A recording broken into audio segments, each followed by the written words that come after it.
So this is a review of Unit 2.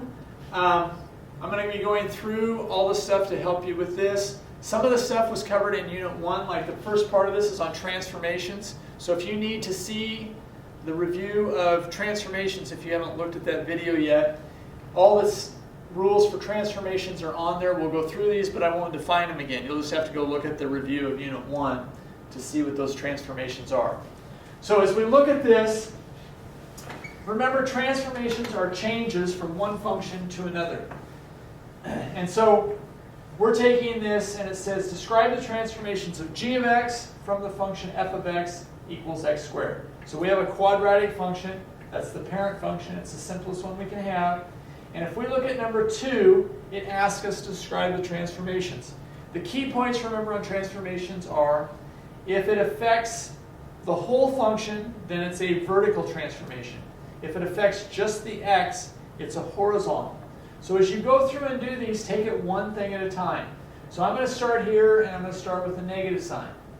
The negative sign is outside. It affects the whole function because it's not inside the parentheses. And so in this case, that would be a vertical reflection.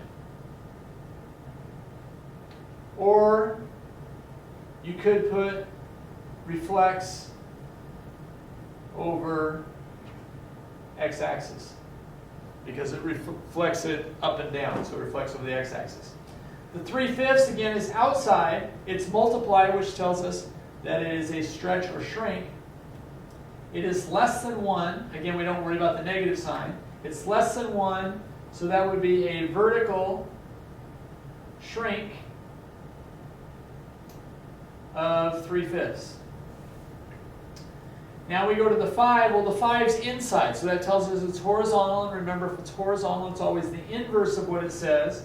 So instead of plus 5, which you would think would be 5 to the right, it's a negative 5. And so that would be left 5. And then the last thing is the 4, and it's outside and it's positive. So that since it's outside, it would be vertical, so it would be up 4. So that's where they gave you the parent function, and they gave you another function and asked you to describe the transformations that took place. When you look at 3 and 4, it's a little bit different. They now tell you what reflection or what transformations to make, and then they ask you to write the new function. So it says, and then give the vertex. And so if we look at number 3, it says they want us to do a horizontal stretch of 3. So remember, horizontal affects just the x, and it's the inverse of what it says. So the first thing I would do there, the inverse of times e by 3 would be 1/3. So that would be the first thing. Then it says a translation 5 up. So now that, again, that's outside, so I go 5 up. And so now my new function is 1/3 x minus 3 squared, and then the minus 5 plus 5 cancels. And then it says followed by a reflection in the x-axis. X-axis would be up and down, so that's vertical. So it affects the whole thing. So I would put a negative sign here. Now, if there was something outside of this, like if there was a plus 3 here, I would have to take that negative sign to the whole thing and make that a minus 3. But right now, since I just have this, it just goes outside. And so my new function, g of x, would equal negative 1/3 x minus 3 squared. And then they ask us to give the vertex. And now it's important that we understand some things. And this equation is written in what is called Vertex Form. Okay? Vertex form, remember, is y equals a times x minus h squared plus k. It's a special form, and what's really nice is it tells us what the vertex is, and the vertex then is hk. So, when we look at this problem, the h in this case, remember, it's minus h. And so h is always opposite what it says. And so in this case, it says minus 3, so h would be 3. And so the x value of the vertex is 3. And then the k value is the number added outside of the squared. In this case, there is no number added outside. And so that would be 3, 0. All right? Which leads into our next problems, 5 through 9. And here's some important things on 5 through 9. They ask you to find the vertex, the axis of symmetry, and then the maximum or minimum of each function. So as I go through to do these, I have to first of all decide what form I'm working with, and then I can find the vertex from there. So there's a difference in these. This one is in vertex form. Okay? So remember, vertex form, which we just went through, is y equals a times x minus h squared plus k, and the vertex is hk. So, no matter what problem I have here, if I have 3 times x minus, let's go plus 5 squared minus 7, then my vertex is hk, which is the opposite of what it says, so negative 5, and k is what it says it is, so it's negative 7. And so I get that vertex. So that would tell me the vertex. The other thing they ask us to find is the axis of symmetry.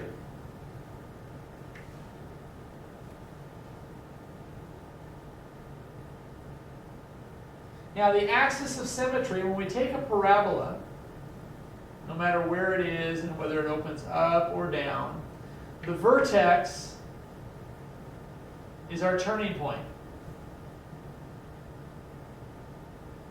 The axis of symmetry is the line that passes through the vertex, and the parabola is symmetrical over that line. If I had perfect parabolas here, they would fold over and line up on each other.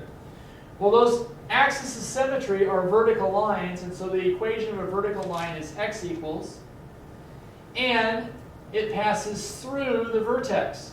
So when it's in vertex form, it's really easy. Our axis of symmetry is simply x equals h. Okay?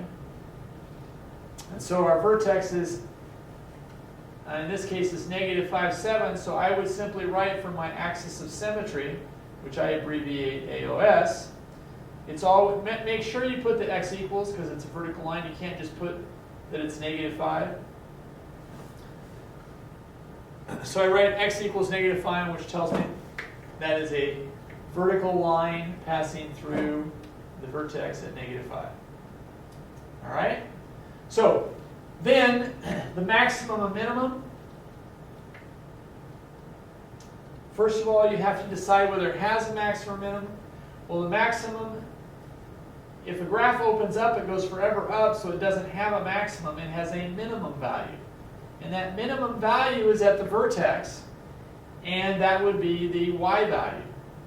Okay? Same thing if it opened down, then it has a maximum value, and that maximum value again would be the y value of the vertex. And we can determine if it has a maximum or minimum by the a value. Okay? If a is greater than 0, it opens up. So has a minimum value. Okay? And if a is less than 1 or 0 or negative, then it would open down.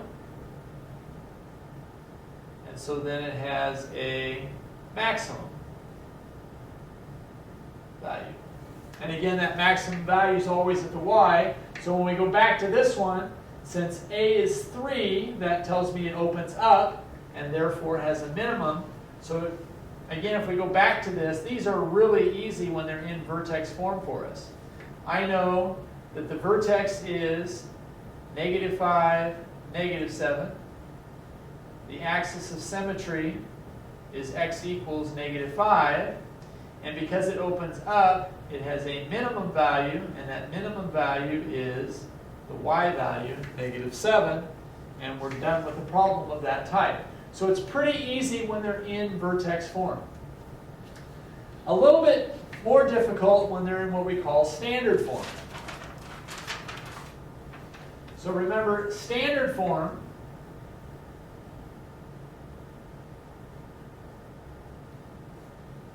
is ax squared plus bx plus c equals y. What we know about this is, first of all, the a value does the same thing. If a is greater than 0, opens up. If a is less than 0, opens down.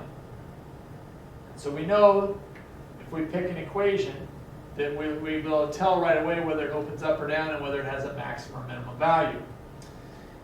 The axis of symmetry.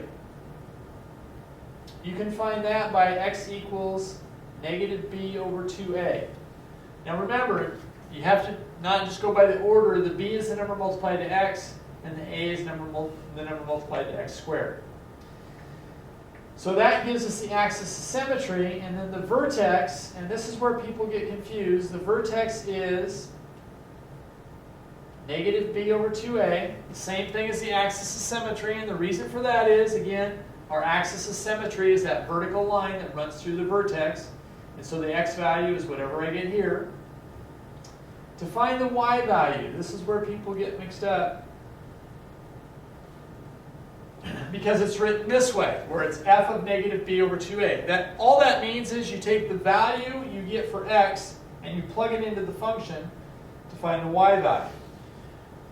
So if I take 2x squared minus 8x plus 5 equals y, and I have to find the vertex, the axis of symmetry, and the maximum or minimum, I can do that by simply going through. I'm going to find the axis of symmetry first. So I'm going to use the negative b over 2a. And so in this case, b is negative 8. So I'm going to take 8 divided by 2 times a, which is 2. So that would be 4. And so that's 2. So I know my axis of symmetry is x equals 2. Now my vertex, all I do is I know x is 2, and I plug 2 into the equation for x, and I solve for y. So 2 squared is 4, times 2 is 8, 8 times 2 is 16, 8 minus 16 is a negative 8, plus 5 is a negative 3. So now I have my vertex is 2, negative 3. And then I have to decide if it has a maximum or minimum. Well, a is positive, so it opens up, so it has a minimum. And that minimum value, again, is the y value, which is negative 3. So I know it has a minimum of negative 3. So that's what you have to do if they're in standard form. So we took care of vertex form and standard form, which are, these two are vertex, these two are standard. And then we have number 9, which is a little bit different. So 9 says 5 times x plus 4 times x minus 8. So now I'm going to give you 2 ways you can do this one. The first way would be simply to multiply this together and put it in standard form. So I could, if I was to do this, multiply that through and get x squared, and then negative 8x plus 4x is a negative 4x minus 32, and then multiply everything by 5.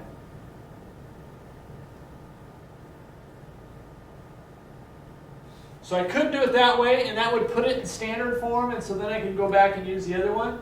But the other thing is if I can recognize what's called X-Intercept Form. So X-Intercept Form is A times X minus P times X minus Q, where P and Q are the X-intercepts. Okay? So because this problem was 5 times x plus 4 and x minus 8, I know the x-intercepts are negative 4 and positive 8, because it's what makes these 0. So that tells me if I was to look at a graph, here at negative 4 it crosses, and here at 8 it crosses. I know that A is positive, so I know the graph opens up. So it's going to be something like this. But I have to find the vertex.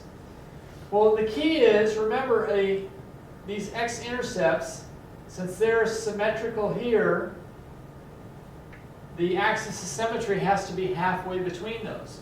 So to find that axis of symmetry, I can simply take and find half the distance between these, so you add those together, -4 and 8, my X-intercepts, and I divide by 2. So that would be 4 divided by 2 would be 2, and so now I know my axis of symmetry is x equals 2, because that's the halfway point. Then I plug 2 in to solve for y. So if I plug 2 in here, that would be 5 times 6, and 2 minus 8 is a -6. And so I get 30 times 6 is a -180. And so my vertex is 2, -180. Okay?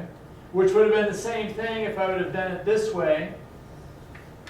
You can see if I would have done the negative b, that would be 20 over 10, which would be 2 again. And when I plug 2 in, I would get the -180. So I get the same thing either way, it's just whichever way you prefer to do it. So I've got my vertex. I also have my axis of symmetry.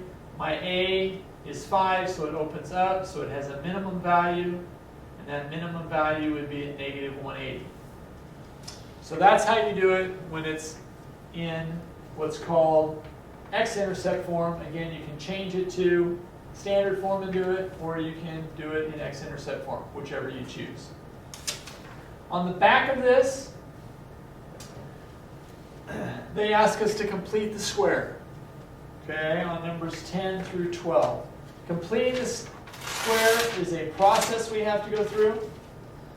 And so these are our steps to complete the square.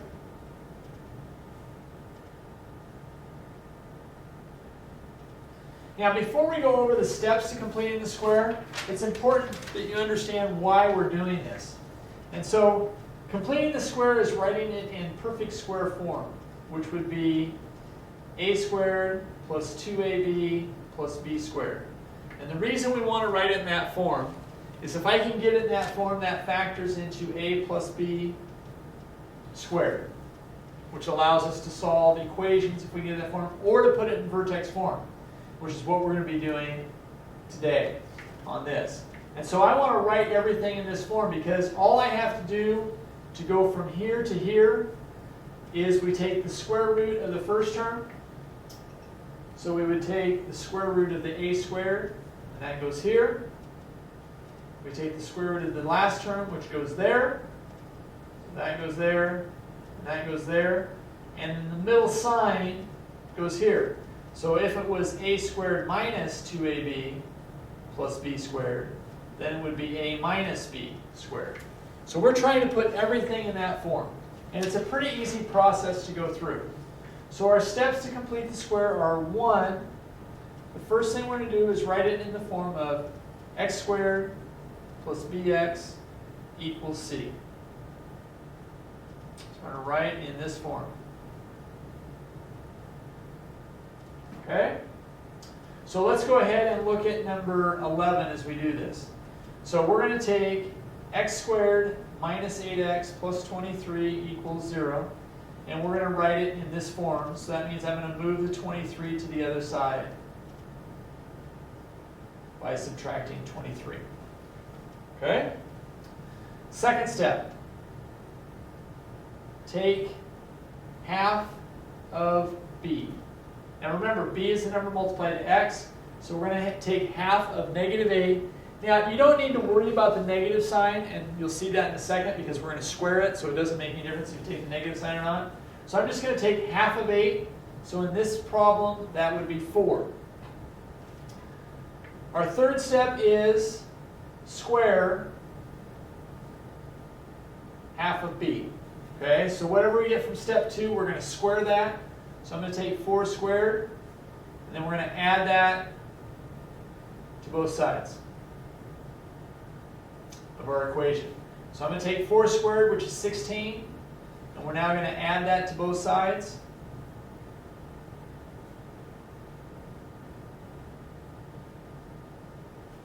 add it to both sides, and I end up with 8 squared minus 8x plus 16 equals negative 7. So we've completed the square. If you look at this, remember we want it in one of these two forms. We want it either in a squared plus 2ab plus b squared, so we can do this, or we want it in this form, so we can do that. So those are the two forms we want to get it in. These steps do that for us. So then our last step is to write as a perfect square.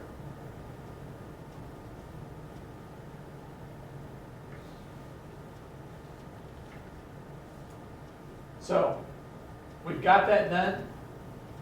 That's what we did here. Now we factor that.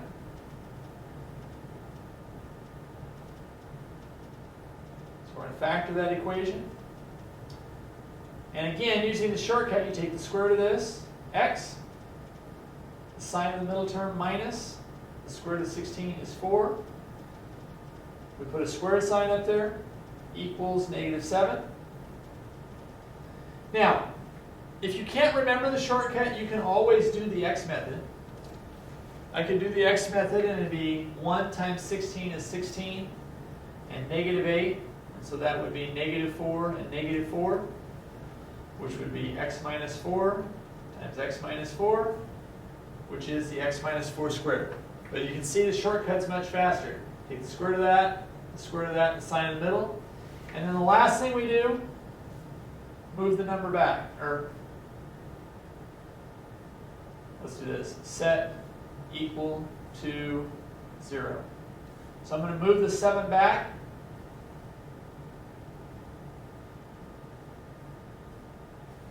Okay? And the reason we do that, now it's in vertex form. So my vertex, remember, is the HK, which is the opposite of this, and whatever that is. So my vertex is 4, 7. So it makes it an easy way to go through and do these. So let's do one more. Let's just make up a problem. I'm going to do x squared plus 16x minus 7. Okay? So again, first thing I do is I move the 7 over. X squared plus 16x equals 7. Complete the square, take half of 16, which is 4. Or excuse me, 8. 8 squared is 64, so x squared plus 16x plus 64, and I add 64 over here, and so that's 71. Now I can write it by factoring it. This would be x plus 8 squared. Again, square root of this, sign in the middle is positive, square root of 64 is 8, and then move the 71 back, and my vertex is negative 8, negative 71. So it's fairly easy if you follow the steps to do those. And so that is for problems number 10 through 12. On these next ones, these are where we're using the equations that we've had before. They're giving you a point and they're giving you a vertex. And so since they give us a point and the vertex, since we have the vertex, we want to use vertex form. So we just go y equals a times x minus h squared plus k. And we're using vertex form because they gave us the vertex. And what we do now is we plug these values in for h and k, these for x and y, into this function. So all we'll have left is a. So I'm going to plug in 16 for k. Let's just go through this. So y is negative 11. A, x is 6, minus h is a negative 3, so that becomes plus 3, and then k is 16.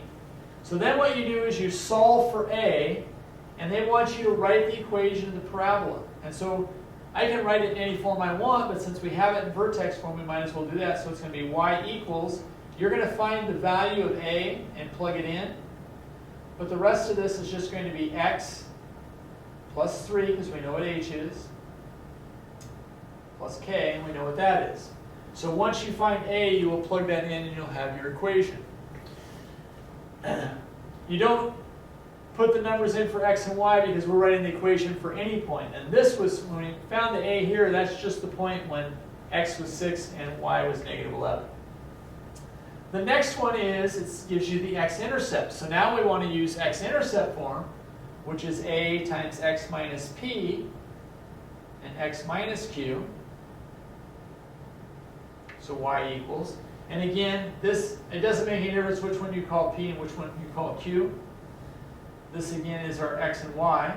And so now we're going to do the same thing. Y is 12. We don't know a. We know x is negative 4. Minus p, so minus 2. And then minus 4 minus q, which is a minus a negative 16, which becomes plus 16. So again, you would solve for a, and your equation is going to be whatever a is, and then x minus 2 and x plus 16. So you're just plugging in the values for p and q into the function, and you're solving for a so you can write your equation.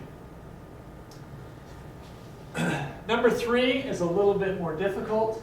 We're still going to write the equation, but now what they do is they gave us 3 ordered pairs. And so what you do on this is, now we have to use standard form. Y equals a x squared plus bx plus c. And what you do is you write an equation for each one of these. Remember, these are our x and y values. Okay? So we're going to write 3 equations. Our first equation is going to be with the first ordered pair. So we're going to plug 3 in for x. And we know y is 6, so I'm going to go 6 equals. I'm going to plug 3 in for x. 3 squared is 9, so that would be 9a. Plus 3 times b would be 3b. Now the c, remember c is a constant, but if we put 0 in for x, that's always going to be the y-intercept. So even though these x, y values will change on the parabola, the value of c will never change because it's always going to be the y-intercept, and that won't change. So now I'm going to write a second equation. And the second equation, now I'm going to use 10 and 62, so y is 62. I'll plug 10 in, 10 squared is 100, plus 10b plus c. And then I'm going to write a third equation, and so that's going to be a is negative 3, and y, or x is negative 3, and y is negative 36. And so then I plug it in negative 3, so negative 3 squared is still 9, and then minus 3b plus c equals negative 36. So now we have 3 equations and 3 variables. Now, the review, if you need it for 3 equations with 3 variables, is in Unit 1, because that's when we did that. So if you need to review how to do those, you can go back to the Unit 1 video and see how you do 3 equations with 3 variables. When I was doing these, I would always get rid of the c's first. Even though the b's are opposite here, the c's are all the same number, so I just have to multiply an equation by negative 1 to do that. So the last one is I ask you to write an equation for a graphing calculator. Now these are fairly easy to do, in that you now just go to your Desmos app. So we'll go to that. So if we go to the Desmos calculator, again, we have these ordered pairs. We simply go and we plug in a table. And we put in our x values. So 2,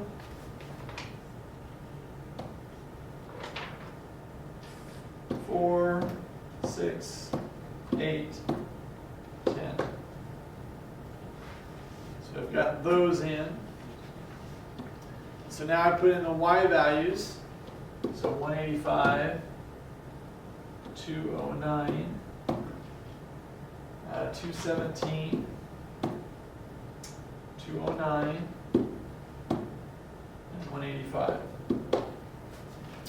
So we put those equations in, and we've got the x and y values in there. And so now we go to an expression. And now what we have to do is type in the equation in standard form. So remember, you have to go y, and because these are x1, y1, we have to put a 1 with that. We'll automatically do that. And then we do approximately, because we don't know for sure this is, they ask you to find the quadratic for it, but it might not be exact, so we put approximately. And then x1, excuse me, we have to go a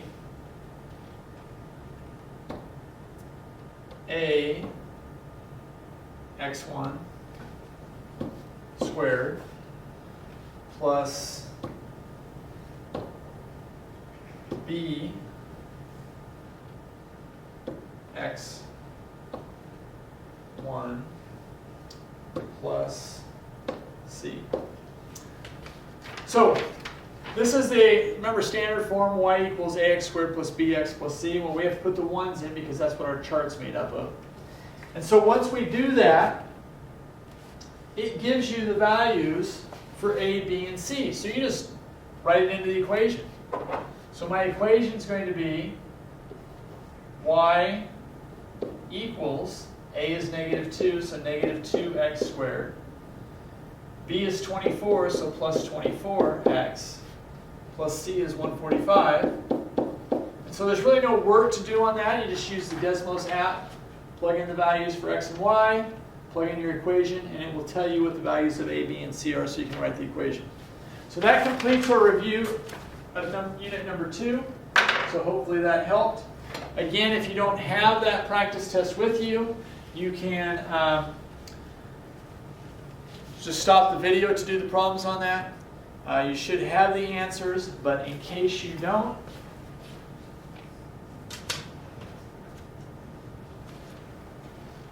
let me put it up here.